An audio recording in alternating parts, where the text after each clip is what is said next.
Okay, welcome. I wanted to record this. This is kind of a little bit of a bonus. I'm not actually planning to teach this in seminary, but um, I was thinking about it and it really struck me. So I took some notes and thought I'd make a quick video.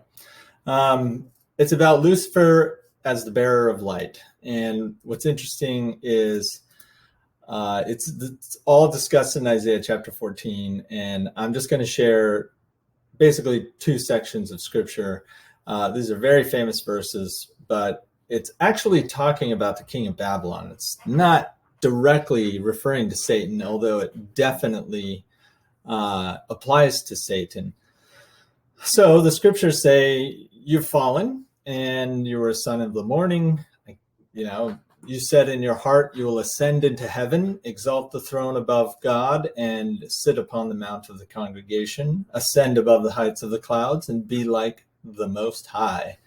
So I created this diagram. It's basically the king of Babylon's vision for himself is like this. It's I'm right here. I'm going to ascend. I'm going to bring light.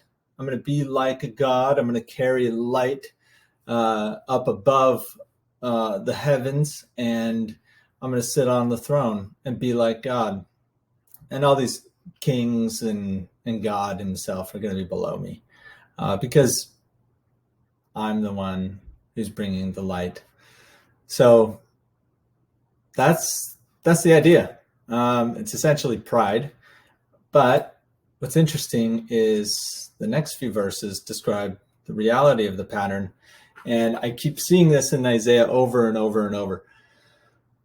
This pattern is essentially the idea of when we are become prideful, the world completely inverts itself. It turns upside down. And it will only stay that way for a very short time, and then the Lord and the truth of it become exposed, and the world resets itself to reality. It's really just it's just us and our perception that's warped when we become prideful.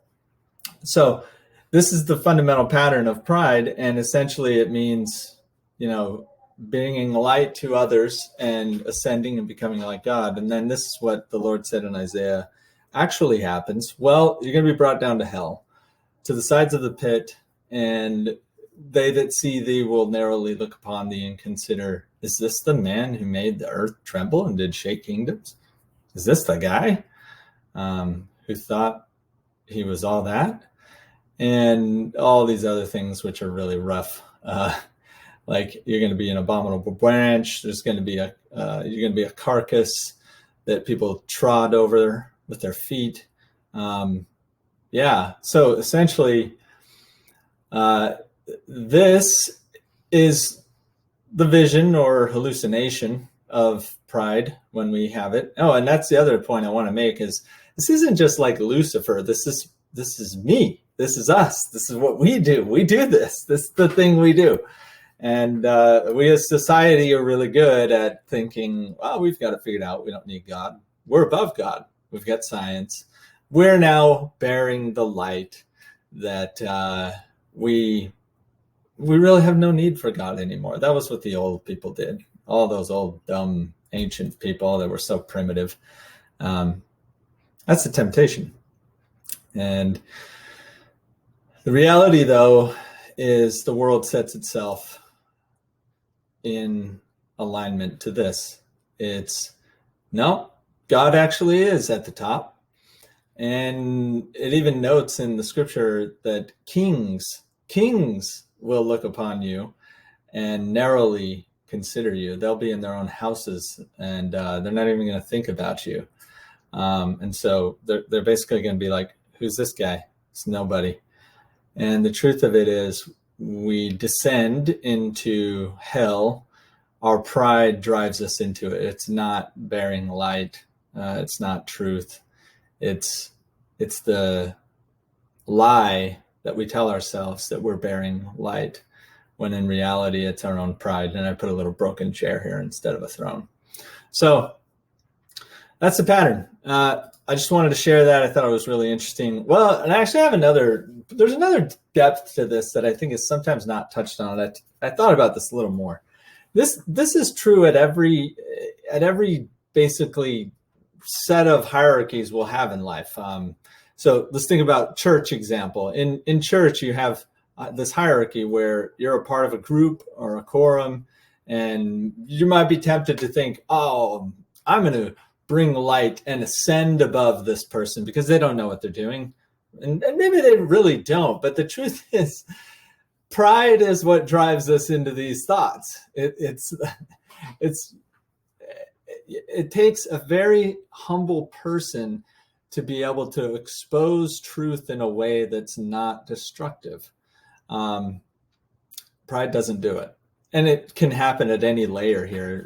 We could think, oh, we know better than the bishop or the stake president or the apostle. He gave that one talk that one time and it was terrible and I hate it. And I'm going to ascend above that because I know better. This is just what we do. This is how it works. I don't think there's not a lot. And the thing is it's take a business example. My manager doesn't know. I know better. It's on a director, vice president, CEO. I'm going to bear the light. I'm going to ascend above them. And and same with government. It's like you've got this thing where we think it's just fashionable now to be rebellious, I guess. Even though that's essentially the complete downfall of society is when everybody rebels. But that brings up a good point. When should you rebel? Because rebellion is what the United States was founded on. Well, the times when you should rebel are the times when those above us are not acting in accordance with how Christ would act. So it's when they're oppressing us and they're lying to us. So if there's oppression and lies, yeah, we need to expose it, but it's not outright rebellion that does it. That would be the prideful way. It's like, oh, I'm going to bear light. I'm going to put these people down in their place. They think they're so high and mighty. It's not that. It's reason. It's discussion. It's conversation.